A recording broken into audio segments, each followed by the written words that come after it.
Hey guys, all right, chapter 11. Holy cow, we are just gonna get right into it because some serious things are going on in this story, and oh, how I wish that we were together in my classroom and talking about all of this, because it's hard. The stuff that we're reading in these last two chapters are hard. It's hard when we realize the reality of some things in our world that we don't want to think about. We don't want to think that this is what life was like for very real people not that long ago. And it's not that far removed from a lot of the stuff that happens in our world still today.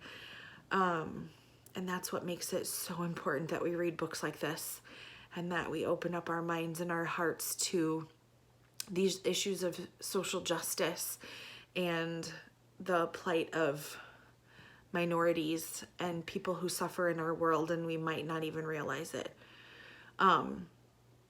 So chapter 11 gets heavy. It gets really heavy and difficult. And, we start in the story, and we know that we're worried. The Logans are worried about their land. They're worried about what's going to happen. Mama no longer has a job. Papa no longer can work on the railroad because he's injured. They've had to give up a lot of things because the bank made them pay more than they were capable of paying. So it starts off in this real place of uncertainty and angst. And we see Mr. Morrison kind of standing guard outside, and TJ sneaks in. And this whole relationship between TJ and Stacy has been pretty significant to the development of our story. It's helped us really understand conflict. It's helped us really understand the race relations. And it gets pretty intense right now because TJ shows up and he says, I'm in trouble and I need a friend. And he acknowledges that Stacy is the only one who has ever actually been trustworthy and a good friend to him. And so he says, here's what happened. He got himself in a world of hurt, literally and figuratively. The Wallaces, the Avery brothers were playing him like a fiddle and said they were going to get him whatever they wanted. And then they ended up breaking into the store, stealing the gun. They stole money. TJ had the gun. They stole money. They had masks, gloves, so their identity was disguised. TJ's was not. They came prepared. TJ had no idea that that's what they were getting into. So TJ didn't have a mask. And so instantly when the Barnetts woke up and saw that their store was being robbed, the only one they actually saw was TJ. And then they just assumed that the other two who were with him were two other Black people. And they clearly took that assumption and ran with it. And so the Avery brothers had this whole thing thought through, because then they attacked TJ, threatened that, if he told anyone, they'd kill him. And then, which kind of seemed their plan all along. But then they went and played pool. Like, beat the kid up, left him in the truck, and then they went to the pool hall. So instead of taking them home, or taking TJ home or dumping him off somewhere, they went and played pool. Alibi. That's what they were, because we see it later then when this whole group of people shows up at TJ's house. They say, the Barnetts identified you, and the Avery boys, when they went into town to play pool, said they saw you and two other kids running away. So they set him up bad.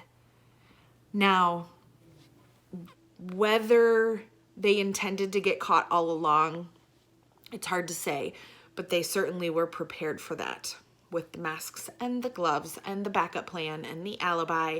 And then as soon as they dumped TJ off, they went straight to report what they saw to distract any potential blame, coming back at them. Right away, they ran and said what they saw, which was not really what they saw. So by the time the Logans helped TJ get home, it was way too late, and the search was on, and we saw some pretty difficult stuff happen at the end of that chapter. The way they busted into that house, pulled everyone from the Avery or from TJ's house, and were hurting his sisters and his mom and him, and it just was kind of heartbreaking, and left with a real lurch here because they were talking about rope, and we talked from the very beginning of this book about hangings, lynchings, things like that. So they were talking about having rope. They were talking about going after Mr. Morrison, potentially Papa, potentially Stacy, because they made reference to the people that Mr. Morrison worked for. And so there's a lot to resolve in our final chapter. Dig in to chapter 12. Let's see how you do with your comprehension. There are some pieces of this puzzle that come together, but you have to really be putting the pieces together. You have to be thinking, because they don't all fall into place really in a very straightforward way. Okay, so really be thinking and reading critically as you get into this last chapter. Okay, your assignment after reading chapter 11. You're going to skip a couple pages in your packet. I am not having you do the quote analysis, and I am not having you do the comprehension checks. But your assignment after chapter 11 is 2 pages, and they are these theme statement pages. Crucial work to demonstrate to me at the end of the school year. You need to demonstrate to me your understanding both of theme and of reading comprehension. So I really want you to spend time on this assignment. This is going to be one of the most important ones you've had in a while. And so for each one, remember, we've talked all year the difference between a theme topic and a theme statement. The theme topics are given to you here: family, loyalty, discrimination, privilege. There's 2 pages.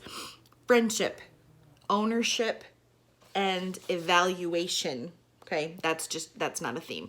I jumped ahead and I read too fast. That's just your summary there at the end. But there are 6: family, loyalty, discrimination, privilege, friendship, ownership. 6 theme topics.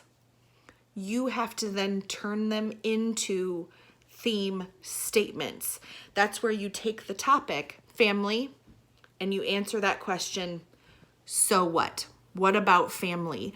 Family is crucial to getting anywhere in life, something like that. Don't use my example. Where you turn that theme topic into a statement of theme. What about family? What about privilege? What about discrimination? Is the message of this story. Okay, so you are challenged. This is a challenging assignment. Spend time on it. I don't want 3 words, okay? 6 theme statements, and then you have to explain it to me, okay? Which might require a couple sentences, and really think about how this story is all coming together.